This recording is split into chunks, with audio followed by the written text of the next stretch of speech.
पाकिस्तान की लगातार कोशिश रही है साम दाम दंड भेद किसी भी तरीके से इंडिपेंडेंस से पहले वाले पूरे जम्मू कश्मीर पर कब्जा करने की। यही दोनों देशों के बीच कॉन्फ्लिक्ट का मेजर बोन ऑफ कंटेंशन रहा है। आज़ादी के 52 सालों बाद 1999 में कारगिल की लड़ाई हुई।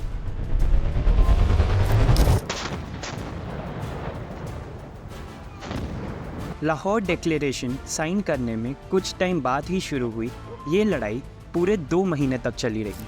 कारगिल वॉर में इंडियन एयरफोर्स ने पहली बार 26 मई को air to ground strike launch की और 26 जुलाई को जाकर ये लड़ाई खत्म हुई। इस पूरे ऑपरेशन का नाम था ऑपरेशन विजय। ये कहानी है पेन विद प्राइड की, एक ऐसी कहानी जिसमें खुशी की मुस्कुराहट के साथ साथ दुख के आंसू भी हैं। स्वागत है दोस्तों आपका हमारे चैनल में, और आज मैं ना सिर्फ कारगिल की लड़ाई की पूरी कहानी बताऊंगा बल्कि इसके बारे में कुछ ऐसी बातें भी बताऊंगा जो शायद आपने अभी तक कहीं नहीं सुनी होंगी। दुर्गे माता की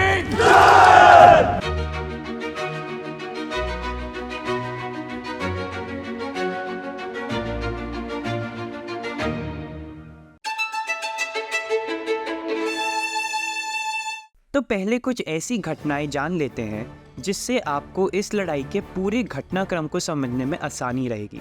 ये तो आपको पता ही है कि 1947 में इंडिया और पाकिस्तान का डिवीजन हुआ, लेकिन पाकिस्तान हमेशा इंडिया ऑक्यूपाइड कश्मीर पर कब्जा करने की कोशिश करता ही रहा। इनफैक्ट आज भी कर रहा है। इंडिया पाकिस्तान की 1947 to 48 और 1965 की लड़ाइयों के बाद 1966 में उस समय के इंडिया के प्राइम मिनिस्टर लाल बहादुर शास्त्री, पाकिस्तान के प्रेसिडेंट जनरल आयूब खान ने तशकेत में एक एग्रीमेंट साइन किया। इस एग्रीमेंट का एक इम्पॉर्टेंट क्लॉज था कि दोनों देश अपनी अपनी सेनाओं को वापस उन्हीं पोजीशन पर ले जाएंगे जहां वो 5 अगस्त 1965 से पहले थी। लेकिन 1971 में एक बार फिर इंडिया पाकिस्तान की लड़ाई हुई जो 14 दिन तक चलती रही। एक बात और बता दूं कि इसी लड़ाई के बाद बांग्लादेश एक अलग देश बना। मई 1998 आते आते दोनों ही देशों ने खुद को न्यूक्लियर पावर डिक्लेयर कर दिया। तो अब दोनों एक दूसरे पर ही न्यूक्लियर अटैक्स ना कर दे, इसीलिए लगा कि एक एग्रीमेंट तो बनाना चाहिए। ये बात अलग है कि पाकिस्तान पहले के एग्रीमेंट्स को भी कई बार तोड़ चुका है। खैर, इसमें दोनों देशों ने माना कि वो बॉर्डर डिस्प्यूट का पीसफुल रेजोल्यूशन चाहते हैं, और साथ ही साथ ये भी माना कि दोनों ही ये इंश्योर करेंगे कि न्यूक्लियर वेपन्स एक्सीडेंटली या फिर अनऑथराइज तरीके से इस्तेमाल ना हो। पता है, वाजपेयी जब इस डिक्लेरेशन को साइन करने गए तभी दिल्ली से लाहौर की बस चली। वाजपेयी खुद इस बस में बैठ के पाकिस्तान गए थे और उनके साथ डिफरेंट फील्ड से बहुत से पॉपुलर लोग भी गए इस बस में। इनमें से कुछ थे actor Devanand, cricketer Kapil Dev, artist और स्कल्पचरिस्ट सतीश गुजराल, डांसर और थिएटर आर्टिस्ट मल्लिका साराभाई और राइटर जावेद अख्तर। हम जंग ना होने देंगे ये पोएम भी वाजपेयी जी ने तभी ही लिखी थी। लेकिन पाकिस्तान ने तो कभी अपनी बात पर टिकना सीखा ही नहीं, और हर बार की तरह एक बार फिर कुछ ऐसा कर दिया कि एक और लड़ाई शुरू हो गई। कारगिल वॉर के 3 मेजर फेजेस थे। पहला फेज था पाकिस्तान का LOC को इन्फिल्ट्रेट करके इंडियन पोस्ट पर कब्जा जमाना और आर्टिलरी लाना। दूसरा था जब इंडियन आर्मी को इस इन्फिल्ट्रेशन के बारे में पता चला और उन्होंने अपनी फोर्सेस मोबिलाइज की। तीसरा और आखिरी फेज था इंडियन फोर्सेस के पाकिस्तानी सेना पर मेजर अटैक, जिसने पाकिस्तानी ट्रूप्स को LOC पर वापस जाने के लिए मजबूर कर दिया। 1998-99 की सर्दियों के महीने में पाकिस्तानी आर्म फोर्सेस ने सीक्रेटली लाइन ऑफ कंट्रोल की इंडियन साइड पर इन्फिल्ट्रेट करना शुरू कर दिया। इतने ऊंचे पहाड़ों और ग्लाइड्स पर सर्दियों में एक्सट्रीमली कोल्ड टेम्परेचर होने के कारण इन महीनों में इंडियन फोर्सेस थोड़ा नीचे वाली पोस्ट पर आती है। तो इस सीक्रेट मिशन को पाकिस्तान ने नाम दिया ऑपरेशन बदर। वो चाहते थे कि कश्मीर और लद्दाख के बीच का लिंक तोड़ दें ताकि इंडियन फोर्सेस सियाचिन ग्लेशियर से विड्रॉ करने के लिए मजबूर हो जाए। उनका ऐसा सोचना था कि ऐसा करने से वो इंडिया को कश्मीर बॉर्डर डिस्प्यूट को अपनी शर्तों पर सेटल करने के लिए मजबूर कर देंगे। उनको ऐसा भी लगता था कि जब ये सब होगा तो इस मुद्दे को इंटरनेशनल अटेंशन भी मिलेगी।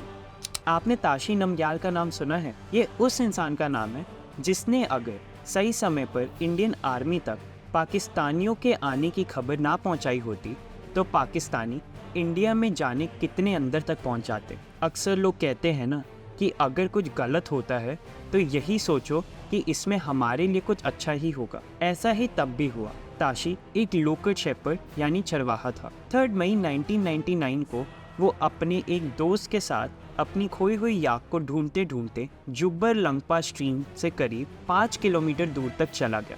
जब वो दूरबीन मतलब बाइनोकुलर से अपनी याक को ढूंढने की कोशिश कर रहा था तब उसने पाकिस्तानी सोल्जर्स और पठानी पोशाक में कुछ लोगों को खुदाई करते देखा। उनमें से कुछ के पास हथियार भी थे। उनको देखकर उसे ये पता चला कि वो बॉर्डर के दूसरी तरफ से आए, लेकिन वो कितने लोग थे इसका सही अंदाज़ा नहीं लगा पाए। तो जल्दी से नीचे आया और सबसे पास वाली इंडियन आर्मी की पोस्ट में जाकर उनको ये खबर दे दी। ये पोस्ट थी कारगिल का बंजू headquarters. Immediately Indian army infiltrators का पता लगाने चल पड़ी। अगले कुछ दिन की एक्सटेंसिव जांच के बाद पाकिस्तानियों को एलओसी की इंडियन साइड से हटाने का प्लान बना, लेकिन साथ ही ये भी डिसाइड हुआ कि इंडियन फोर्सेस एलओसी क्रॉस नहीं करेंगी। जांच में जो पेट्रोलिंग टीम गई थी उनमें से 5 जवानों को पाकिस्तानियों ने मार दिया और साथ ही साथ खाली पड़ी इंडियन पोस्ट पर अपना कब्जा जमाना शुरू कर दिया। लेफ्टिनेंट सौरभ कालिया और उनके साथ जिन 5 सिपाहियों को पाकिस्तानी आर्मी ने बंदी बनाया था, आज उन सभी की लाशें इंडियन आर्मी को लौटा दी गई थी। 8 मई को इंडियन आर्मी ने पाकिस्तानियों को हटाने का काम शुरू कर दिया और इसे ऑपरेशन विजय का नाम दिया। इस दौरान जो मुश्किलें सामने आ रही थी वो ये थी कि दुश्मन की फौज ऊंचे पहाड़ों पर बैठी थी जबकि इंडियन आर्मी नीचे की तरफ थी। जैसे ही इंडियन आर्मी उस तरफ बढ़ने लगती ऊपर बैठे दुश्मन गोलियां बरसाना शुरू कर देते। लेकिन 16 तारीख तक 56 माउंटेन ब्रिगेड ने द्रास मुक्शौर सेक्टर को टेक ओवर कर लिया और 18 तारीख को पॉइंट्स 4295 और 4460 भी इंडियन आर्मी ने कैप्चर कर लिए। इसी टाइम में इंडियन आर्मी ने 55 इन्फेंट्री डिवीजन, 5 इंडिपेंडेंट ब्रिगेड्स और 44 पैरामिलिट्री ट्रूप बटालियंस को कश्मीर में मूव इन करा लिया। मई के मिडिल तक करीब 7,30,000 इंडियन ट्रूप्स वहां पहुंच चुके थे। 21 तारीख आते आते 86 रेजिमेंट ने टाइगर हिल पर कब्जा जमाना शुरू कर दिया। 26 मई को इंडियन एयरफोर्स भी आर्मी के साथ ही आ गई और उसी दिन पहली एयर स्ट्राइक हुई। इंडियन आर्मी के प्रोजेक्ट का नाम दिया गया ऑपरेशन सफ़ेद सागर। इसके बाद एक एक करके इंडियन आर्मी अपनी पोस्ट पर कब्जा जमाती चलती रही। जून महीने की शुरुआत में इंडियन आर्मी ने ऐसे डॉक्यूमेंट्स रिलीज कर दिए जिससे ये साफ था कि पाकिस्तानी आर्मी इसमें पूरी तरह इन्वॉल्व है। इससे पहले तो पाकिस्तान ने उसकी आर्मी के इन्वॉल्व से साफ मना कर दिया और कहा कि ये कश्मीरी फ्रीडम फाइटर्स का काम। इसी बीच दुनिया के कई देशों ने इस लड़ाई को ख़त्म करवाने के लिए इंटरवीन किया। अमेरिका के प्रेसिडेंट बिल क्लिंटन ने 15 जून को पाकिस्तान के प्राइम मिनिस्टर नवाज शरीफ से बात की और पाकिस्तानी आर्मी को वापस बुलाने की सलाह दी। अमेरिका के सेंट्रल कमांड के कमांडिंग जनरल जीनी 23 जून को पाकिस्तान गए और एक बार फिर नवाज शरीफ को अपनी आर्मी विड्रॉ करने को कहा। इसी बात को G8 नेशंस ने भी दोहराया। 4 जुलाई तक 86 रेजिमेंट्स ने टाइगर हिल को पूरी तरह अपने कब्जे में कर लिया। पता है उस दिन ये लड़ाई कितने घंटे चली? 11 घंटे। और इसी एक दिन में इंडियन आर्मी ने 9000 शेल्स फायर की। अगले दिन इंडियन आर्मी ने करीब पूरे मुश्को और द्रास से दुश्मन को भगा दिया। 5 जुलाई को ही बिल क्लिंटन से एक बार फिर बात होने के बाद शरीफ ने अनाउंस किया कि पाकिस्तान अपने ट्रूप्स विदड्रॉ कर रहा है। इंडियन एयरफोर्स ने 12 जुलाई को ऑपरेशन सस्पेंड कर दिए। 12 से 18 जुलाई तक सीज फायर ही रहा ताकि पाकिस्तानी फोर्सेस उनकी तरफ की एलओसी से विदड्रॉ कर ले, लेकिन उन्होंने फिर लड़ाई शुरू कर दी। 192 ब्रिगेड ने जुलू स्पर कॉम्प्लेक्स को 24 तारीख को टेक ओवर कर लिया और फाइनली 26 जुलाई को 60 दिन बाद ये लड़ाई बंद हुई। उसके बाद ही हर साल 26 जुलाई को कारगिल विजय दिवस के रूप में मनाया जाता है। ऑपरेशन विजय की मिलिट्री स्ट्रैटेजी थी कंटेन, इविक्ट, डिनाई और एम था इंट्रूजन को आइडेंटिफाइड एरियाज तक ही लिमिटेड करते हुए पाकिस्तानी आर्मी को इंडियन साइड ऑफ एलओसी से हटाना। यही नहीं, फिर इसके बाद सर्वेलेंस, पेट्रोलिंग और डिप्लॉयमेंट करना ताकि पाकिस्तान को दोबारा ऐसा कुछ करने का मौका ना मिले। लड़ाई के दौरान हाईएस्ट प्रायोरिटी दी गई इन्फिल्ट्रेटर्स को रिज लाइन से हटाने की, जैसे कि द्रास के टोलोलिंग कॉम्प्लेक्स से, क्योंकि यही श्रीनगर लेह हाईवे को डोमिनेट करती थी। इसके बाद प्रायोरिटी थी बटालिक टोरटोक सब सेक्टर की, बिकॉज इसी एरिया से लद्दाख सियाचिन रीजन की एक्सेस थी। मुशौक वैली और कक्सर सब सेक्टर्स को थोड़ा लो प्रायोरिटी पर रखा गया, क्योंकि यहाँ की टैक्टिकल सिग्निफिकेंस बाकी एरिया के मुकाबले थोड़ी कम थी। कारगिल एरिया में पहले 3rd इन्फेंट्री डिवीजन ऑपरेशन के लिए रिस्पॉन्सिबल थी, लेकिन कारगिल वॉर के बाद 8th माउंटेन डिवीजन को भी यहाँ इंडक्ट कर दिया और उसे द्रास और मुक्शो वैली सब सेक्टर की रिस्पॉन्सिबिलिटी दे दी गई। लॉजिस्टिक्स प्लान को भी फाइन ट्यून किया ताकि कारगिल सेक्टर में एडिशनल फोर्सेस डिप्लॉय की जा सके। इसके अलावा जोजिला पास, जिसे नॉर्मली मिड जून से खोला जाता है, मई के शुरू में ही खोल दिया गया। इतने हाई एल्टीट्यूड में एक्सट्रीमली कोल्ड क्लाइमेट को फाइट करने के लिए स्पेशल इक्विपमेंट और कपड़े भी बनाए गए।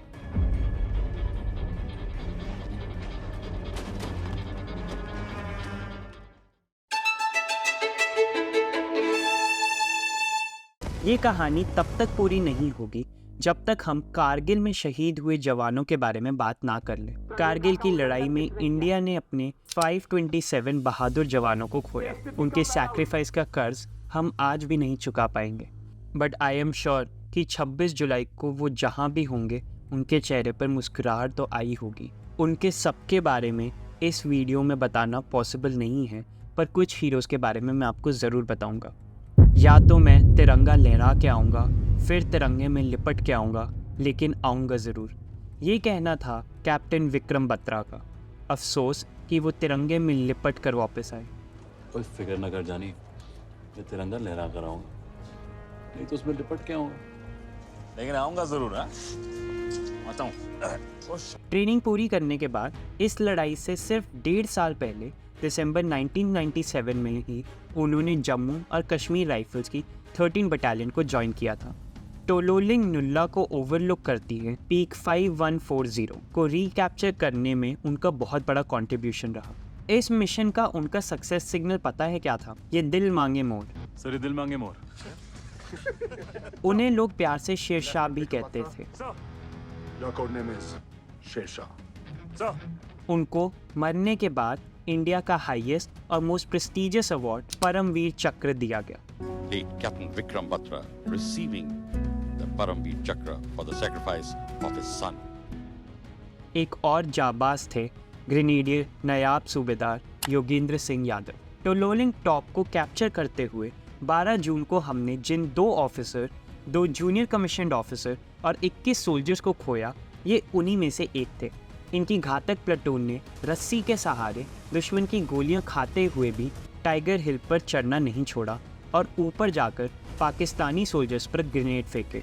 अब मैं जिनके बारे में बात कर रहा हूँ, उनके फादर का कहना है कि आर्मी ज्वाइन करते वक्त उनका एम था परमवीर चक्र पाना। उनकी विश पूरी तो हुई, पर अफसोस उनके शहीद होने के बाद। ये थे कैप्टन मनोज कुमार पांडे, और ये कारगिल में दुश्मनों को पीछे हटाने में बहुत से अटैक्स में शामिल थे। ज़बरदस्त फायरिंग में गोलियां लगने के बाद भी वो लड़ते रहे ताकि इंडियन आर्मी जोबर टॉप और कल्लूबार हिल को कैप्चर कर सके। इनके अलावा lieutenant Balwan Singh, major Rajesh Singh Adhikari, rifleman Sanjay Kumar, major Vivek Gupta, captain N Kenguruse, lieutenant Keishing Clifford Nongrum और नायक दिगेंद्र कुमार जैसे भी और भी बहुत से हीरो इस लड़ाई के थे। जब भी इंडिया पाकिस्तान की लड़ाई हुई है, हर बार पाकिस्तान को हार मिली है। फिर भी अपने देश की तरफ ध्यान देने की बजाय वो थोड़े थोड़े टाइम के बाद इंडिया के अगेंस्ट कुछ ना कुछ करता रहता है। कुछ नहीं तो बेकार में एलओसी पर फायरिंग। पता है, पाकिस्तान आज एक बहुत बड़े इकोनॉमिक क्राइसिस को फाइट कर रहा है।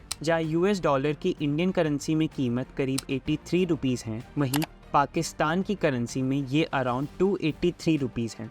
पाकिस्तान की 40% पॉपुलेशन इस समय बिलो पॉवर्टी लाइन है। पेट्रोल और डीजल का रेट 300 रुपये से भी ऊपर चला गया है। क्या आप भी जानना चाहते हो कि क्यों Pakistan is failing as a nation? अगर हाँ, तो इस पर मैंने एक डिटेल्ड वीडियो बनाई है, जिसका लिंक मैं आपको साथ ही शेयर कर रहा हूँ, डिस्क्रिप्शन में ज़रूर देखना। अगर ये वीडियो अच्छी लगी हो तो लाइक शेयर के साथ साथ कमेंट करके ज़रूर बताना। और हाँ, अगर अभी तक चैनल को सब्सक्राइब नहीं किया है तो अभी कर दो। आपके प्यार मिलता रहेगा तो हमारी टीम आपके लिए और भी बहुत सी वीडियोस लेके आती रहेंगी।